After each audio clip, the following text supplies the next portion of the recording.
Des vrais contrebandiers. Au Corny, c'est follement excitant. Viens, on va voir.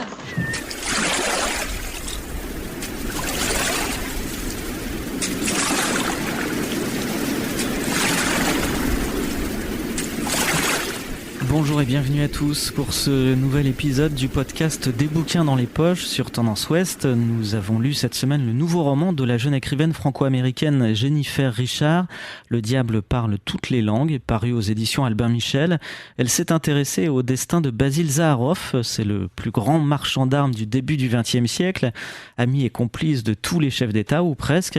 Et à travers les mémoires glaçantes de son personnage, Jennifer Richard nous livre un véritable traité de philosophie sur la liberté, mais surtout sur ce que l'on fait de cette liberté. 418 pages extrêmement bien écrites qui font écho à quelques figures qui règnent aujourd'hui, un siècle après Basil Zaharoff, sur notre monde contemporain, avec le même cynisme et sans forcément vendre des armes. Podcast by Tendance Ouest. Bonjour Jennifer Richard. Bonjour Jean-Baptiste et merci de me recevoir sur Tendance Ouest. Merci à vous d'avoir accepté notre invitation. Alors votre nouveau livre, c'est un roman. Cependant, son personnage principal, Basil Zaharoff, a bien existé. Il fut l'un des plus grands marchands d'armes du début du XXe siècle. Avant de rentrer dans votre ouvrage, comment vous le rencontrez, vous, ce personnage? Pourquoi vous vous y êtes intéressé, alors qu'il est plutôt sans scrupules, on va le découvrir, et pourquoi vous le choisissez? Je l'ai choisi sur les recommandations, les conseils et les recherches de mon mari, après l'écriture de mon précédent roman qui s'intitulait « Il est à toi ce beau pays », qui m'a permis de creuser un peu la question politique, la question du discours politique à travers la colonisation. Et je voulais continuer dans cette voie, mais de manière très générale sur le discours politique. Et si j'avais continué vraiment dans un sujet comme la colonisation, je pense que mon discours se serait dilué. On m'aurait plutôt orienté vers une niche sur une dénonciation unique de la colonisation, alors que mon discours est plus large. Donc il me fallait un personnage autre, un personnage qui a œuvré dans une région qui nous parle plus en Europe. Et Basil Zaharoff tombait à point. Donc beaucoup d'articles ont été écrits sur Basil Zaharoff dans les années 30. Et puis, de nouveau, dans les années 2000, il y a eu quelques articles sur lui. Et donc voilà, c'est un peu un hasard, c'est des discussions. Mais alors pourquoi vous le choisissez lui, Jennifer Richard? Pourquoi Oui, c'est ça. Pourquoi il y a cette rencontre entre l'écrivain que vous êtes et puis ce personnage sulfureux? En tout cas, aujourd'hui, on emploierait sans doute ce terme. Oui, alors il n'est pas, vous précisez, vous dites qu'il est marchand d'armes, mais il n'est pas seulement marchand d'armes, et c'est pour ça qu'il est très intéressant. Oui, d'ailleurs, au départ, je vous avoue que si je suis tombé sur votre livre, c'est précisément parce qu'il était aussi dans la presse.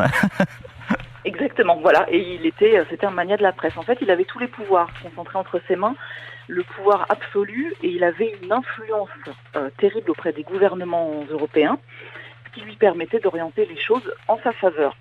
Et c'est pour ça qu'il est intéressant, parce que Zaharoff en lui-même n'est pas un problème pour l'humanité, puisque Zaharoff étant mort en 1936, on pourrait se dire, quand on a des grandes figures du mal comme ça et qu'elles disparaissent, on devrait souffler.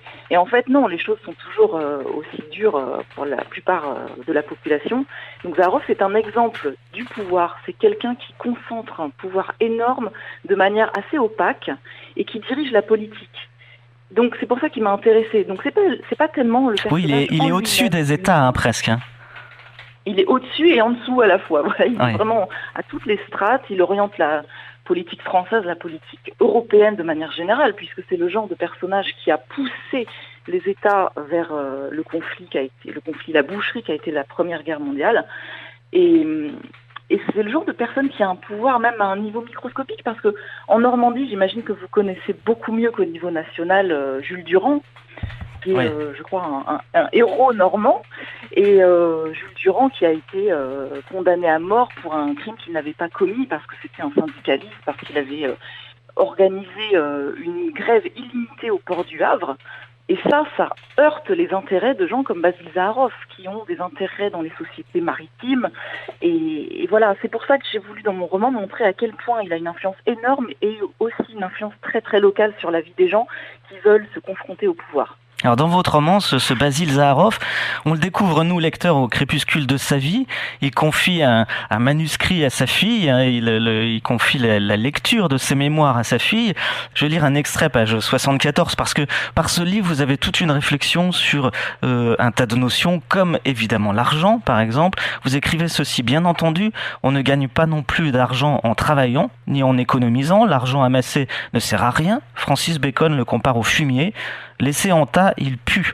La seule chose qui vaille, c'est de faire des affaires, investir, acheter, vendre, racheter, doubler la mise, les affaires, encore les affaires et rien que les affaires, convaincre son interlocuteur que l'on est le meilleur fournisseur, mieux, le seul, susciter sa confiance, ne jamais accorder la sienne, observer sans se découvrir, vendre et acheter peu, incarner le marché et enfin le dominer. Mais tout le monde n'a pas le goût du risque. Et en fait, on découvre par votre roman toute cette stratégie de Basil Zaharoff, dont il est assez fier dans ses mémoires. Oui, tout à fait. Mais c'est une stratégie, je pense, c'est la stratégie du commerce de manière générale. Basil Zaharoff incarne ça aussi. Il incarne le commerce, les affaires, puisque je pense que, vous l'avez observé, beaucoup de vos auditeurs le savent, si vous économisez toute votre vie honnêtement, au mieux, vous allez pouvoir vous acheter une maison.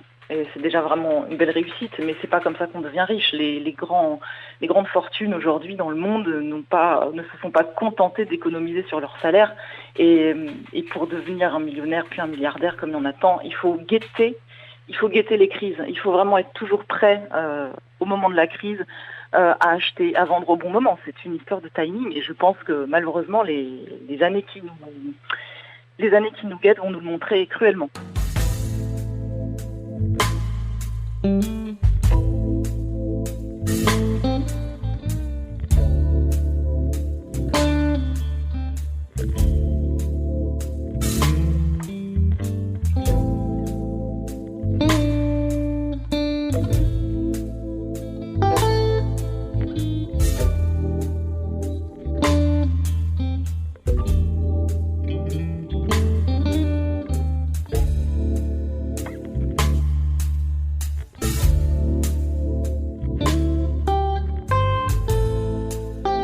Ce qui m'a surpris dans votre livre, Jennifer Richard, c'est que il me semble que vous êtes extrêmement précise et il me semble très juste sur cette analyse d'un espèce de capitalisme sans foi ni loi, sinon celle de l'argent, évidemment.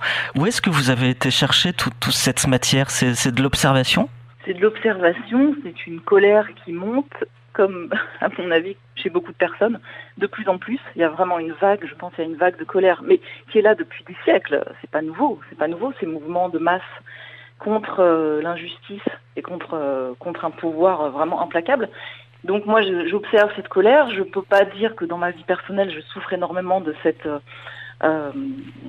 de l'injustice, de la finance, mais j'ai le temps d'observer, j'ai le temps de lire énormément, de lire des ouvrages d'économie, de philosophie, et je retrace ça dans un livre en essayant d'ouvrir les yeux à certaines personnes, de toujours montrer que les décisions politiques sont mûrement réfléchies. Il y a très rarement d'erreurs, il y a très rarement d'incompétence au sein des gouvernements. Généralement, il y a une ligne qu'on ne voit pas venir.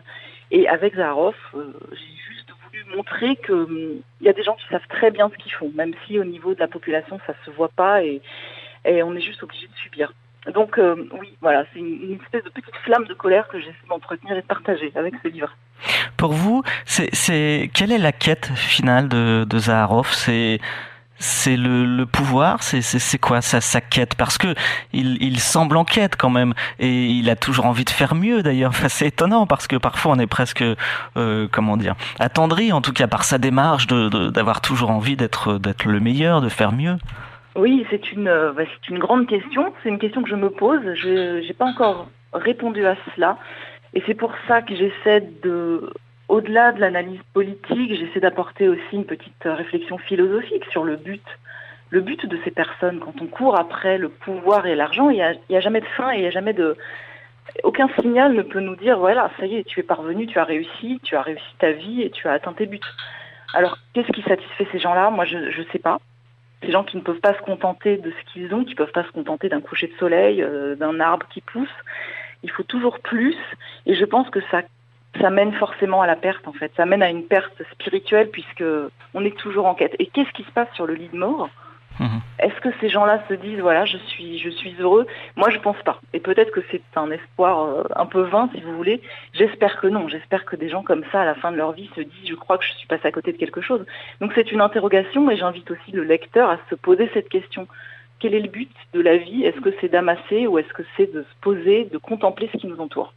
Et vous avez un certain fatalisme, je trouve, à l'observation d'un personnage tel que celui-ci, parce que là, on sent que vous choisissez ce vendeur d'armes, mais il fait écho à un certain nombre de figures contemporaines, je trouve, en tout cas. Et vous écrivez, page 246, par exemple, on peut demander aux plus fortunés de ce monde de donner argent et biens, de participer à des causes, de créer des associations, mais on ne peut leur demander de mettre un terme à leur activité, serait-ce au nom du bien. Ils préféreront, et ça je trouve ça incroyable, ils préféreront toujours payer pour en compenser les dégâts plutôt que de se priver du confort, des habitudes et de la possibilité de croître. Je trouve qu'il est incroyable ce constat que vous faites, je trouve magnifique, c'est très bien écrit comme tout le livre. Et en fait, vous nous dites que il y a la philanthropie dans une main, dans l'autre main il y a le mal, ou en tout cas l'activité du mal, disons, mais finalement ça provoque aucune remise en cause, et ça, je trouve, ça fait écho à des figures contemporaines, non ? Oui, alors vous pensez à qui, vous ? Ah, Oui, voilà. Je pense à deux ou trois, en tout cas, pas forcément aux marchands d'armes d'ailleurs, mais qui ont cette maîtrise sur le monde et sur la guerre et la paix, quoi. Hein. Il y a vraiment cet aspect. Exactement. Et qui sont présentés, ces milliardaires comme des altruistes, comme des gens qui veulent le bien de l'humanité. Alors, en effet, et c'est ça qui est incroyable, je trouve, c'est aussi, en effet, une dénonciation de la philanthropie. Alors, il y a une définition de la philanthropie par Paul Lafargue qui, je trouve, est très juste. C'est la philanthropie, c'est le vol en grand et la restitution en petit. Et c'est ce que fait Zaharoff, c'est-à-dire que quand vous pensez que Basil Zaharoff, en 1919, a offert à la ville de Versailles 1 million de francs, à l'époque, c'est une somme absolument colossale, eh bien, c'est vous imaginez combien il a reçu grâce au traité de Versailles, grâce à la signature du traité de Versailles qui lui a permis, de manière très contournée, détournée, d'avoir la main mise sur Monaco. Voilà, imaginez que... Qu'il a voulu racheter, hein, d'ailleurs, le Rocher, j'ai découvert ça, qu'il a failli racheter Monaco. Ben, en fait, il a été actionnaire principal de la plupart des casinos et établissements hôteliers de Monaco. Donc, autant dire en effet il était actionnaire principal de Monaco, en gros. Et pour récompenser un état de fait, ce qui est expliqué dans le livre, c'est un peu technique, mais du coup, il offre 1 million de francs à la ville de Versailles. Et ça, c'est énorme. Et suite à ça, on considère Basil Zaharoff, qui par ailleurs fait des dons incroyables au Muséum d'histoire naturelle, à des associations d'aéronautique, enfin à peu près à toutes les causes et à toutes les associations qui existent. On peut se dire que oui, c'est un homme super. Et dans les années 30, beaucoup d'articles ont été très élogieux à son égard parce qu'on s'est concentré sur ses dons. Et d'ailleurs, il est bardé de médailles, hein, je crois, à la fin de sa vie. Il a les plus hautes décorations d'un certain nombre de pays du monde. Ah oui, mais mais alors pareil, ce qui me fait dire qu'il faut se méfier des gens décorés, puisque les gens décorés par les États sont des gens qui servent l'État. Ce qui est logique. Oui, d'ailleurs, vous l'écrivez très bien dans votre livre. Exactement, c'est-à-dire que il faut voir, si on a un prisme anarchiste, quand on lit la destinée de ces gens, oui, ils travaillent pour l'État, ils travaillent pour maintenir l'État en place. C'est leur fonction, je pense. Donc forcément, ils sont décorés, ils ont les plus grandes décorations dans tous les États qu'ils ont servi. Et à ce point-là, comme Basil Zaharoff, c'est-à-dire cumuler les médailles d'un pays à un autre, même des pays adversaires, c'est vraiment en effet extraordinaire. Mais c'est pas un cas unique, je pense. Mais alors vous évoquez les adversaires, ce qui est aussi, je trouve, peut-être le sommet de la perversité dans votre livre, c'est que Zaharoff, alors pour schématiser, il faudra aller lire votre ouvrage, mais vend telle arme à un pays, et puis va voir le pays ennemi, et puis lui en vend 2, quoi, ou 3, en disant que c'est ainsi qu'il battra le pays d'en face. Enfin, là, on atteint des sommets de cynisme.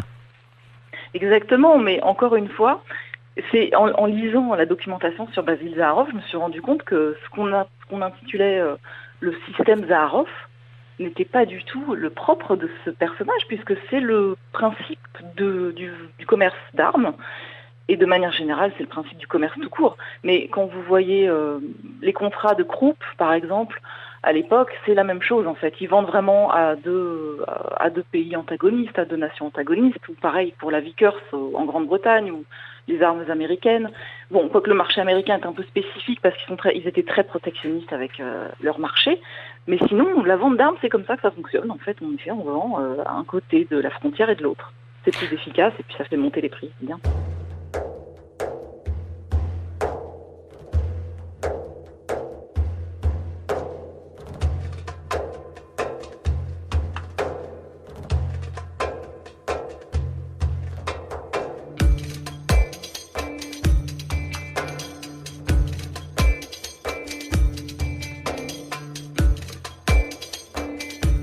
Jennifer Richard, vous disséquez tellement l'art, si je puis dire, de la manipulation et de la négociation dans votre livre, que ça en fait, quand on termine, alors il n'y a pas que cette lecture, bien sûr c'est une lecture, que ça en fait presque un manuel du parfait attaché commercial, non ?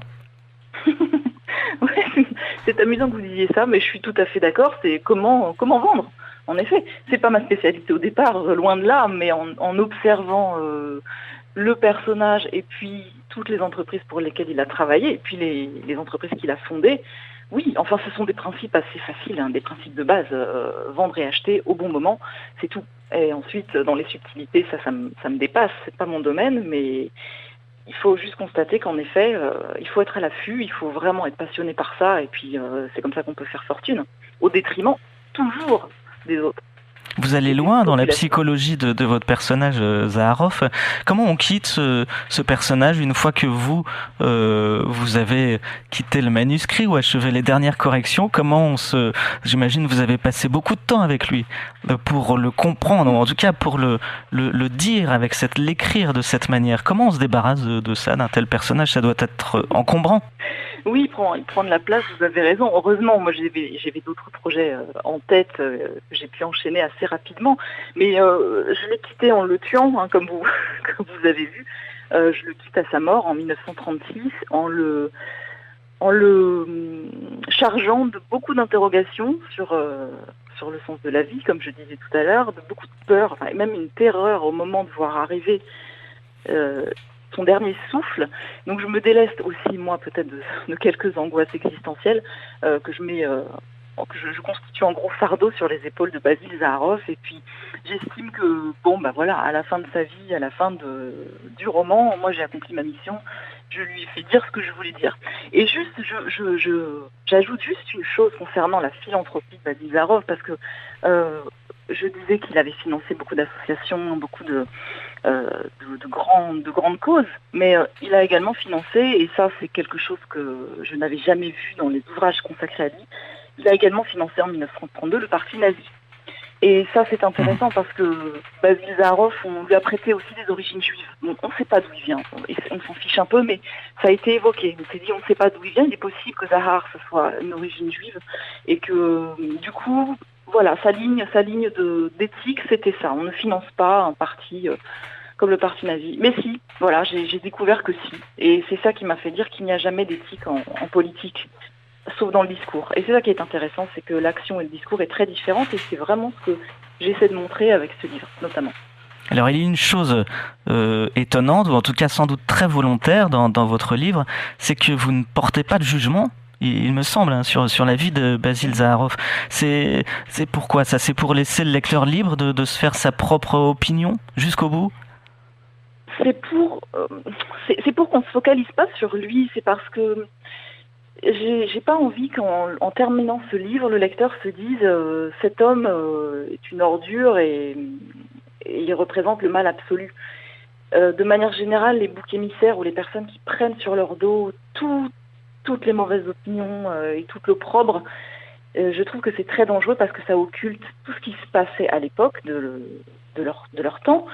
Ça occulte aussi tout ce qui se passe aujourd'hui. Et je voudrais vraiment qu'on ait en tête que moi, ce sont des exemples du commerce, de la philanthropie et de la communication que j'essaie de développer. Donc Basil Zaharoff a une vie incroyable et c'est un personnage de roman, mais c'est jouissif d'écrire sur quelqu'un comme ça. Il y a tellement peu de choses à inventer que c'est fantastique. Mais c'est un exemple et je voudrais vraiment que le lecteur ait ça en tête, que cet homme-là n'est qu'un exemple et c'est pas lui personnellement qu'il faut jeter aux oubliettes. Alors presque à la fin du livre, vous écrivez cette phrase dans la plume de Basil Zaharoff: je préfère régner en enfer plutôt que de servir au paradis. Alors ce sera ma dernière question, Jennifer Richard. Est-ce qu'il y a, elle est incroyable cette phrase, mais elle est terrible. Il y a un peu d'espoir quand même pour un personnage comme celui-ci ou pas du tout? Ah là, la grande question. Là, vous m'en demandez beaucoup trop. Je sais pas du tout. Je sais pas du tout. Moi, je fais face à mes questions existentielles tous les jours et je ne sais pas ce qui attend une personne comme Basil Zaharoff. Je pense que la punition, elle est aussi sur Terre, qu'on soit croyant ou pas. De toute façon, il y a une punition qui va arriver à un moment. Je pense que Basil Zaharoff ne dormait pas toujours bien. Il était hypocondriaque, comme beaucoup de personnalités très puissantes, comme Alfred Krupp était hypocondriaque, comme Léopold II en Belgique était hypocondriaque. Ce sont des personnes qui sont terrifiées qui sont rongées, je pense, par des démons. C'est pas le cas de tout le monde, c'est pas le cas de tous les puissants, mais je pense qu'une partie de l'être est déstabilisée par le déséquilibre qu'ils créent sur Terre, de leur vivant. Ensuite, au moment de leur mort, je pense qu'il y a quelque chose qui les saisit. Mais bon, là, je vous invite tout le monde à se poser cette question, qu'est-ce qu'il advient d'une âme comme celle de Zaharoff? Le diable parle toutes les langues et c'est extrêmement bien écrit par vous, Jennifer Richard, aux éditions Albin Michel. Merci beaucoup. Merci à vous.